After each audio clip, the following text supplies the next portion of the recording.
By Sunita PatelCarstairs News reporter Human Rights Watch has accused Myanmar security forces of a systematic campaign of crimes including the rape of women and girls against Rohingya Muslims in the country's Rakhine state.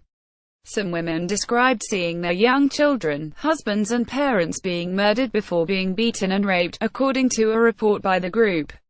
The allegation follows interviews with 52 Rohingya women and girls from 19 villages who have fled to Bangladesh. 29 of them said they had been raped, and all but one of the attacks were gang rapes. Explained the Rohingya refugee crisis video Starvation and Death on the Beaches. Hala Sadak, a 15-year-old from Hathipara village in Mongdor Township, described being stripped naked by 10 SOLRS who went on to rape her. When my brother and sister came to get me, I was lying there on the ground. They thought I was dead, she told the rights group. In 8 cases, women and girls reported being raped by 5 or more SOLRS. Many survivors said they endured days of agony walking with swollen and torn genitals to reach Bangladesh.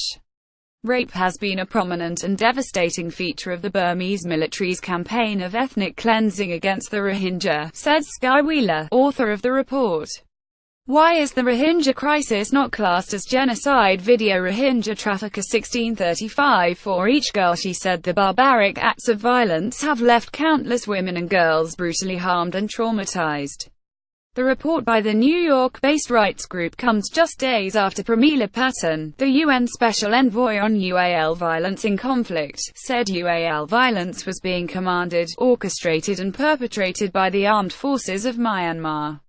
It urged the UN Security Council to impose an arms embargo on Myanmar and targeted sanctions against military leaders responsible for human rights violations, including UAL violence. Video Why has the world failed to stop Rohingyas being driven from Myanmar? The latest testimonials by survivors adds to the growing evidence of what has been described as an alarming humanitarian crisis.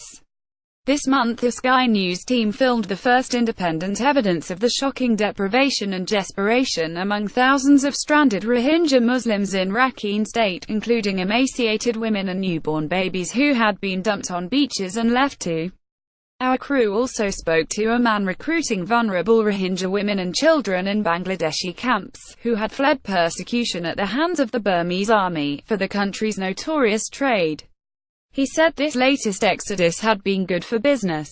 Video Rohingya children beaten in refugee camps. More than 600,000 Rohingya Muslims have been forced to flee from their homes in the mainly Buddhist country amid the military crackdown. The government insists the crackdown is aimed at rooting out Rohingya terrorists behind an attack on 30 police posts in late August which left 12 members of the security forces dead. The UN has described the latest mass exodus of the Rohingya as the world's fastest-growing refugee crisis and a textbook example of ethnic cleansing. Myanmar's de facto leader Aung San Suu Kyi, a Nobel Peace Prize winner, has faced international criticism for failing to directly condemn the violence by the country's security forces. However, there has been little intervention by the international community to halt it. Video US diplomat Aung San Suu Kyi must take responsibility.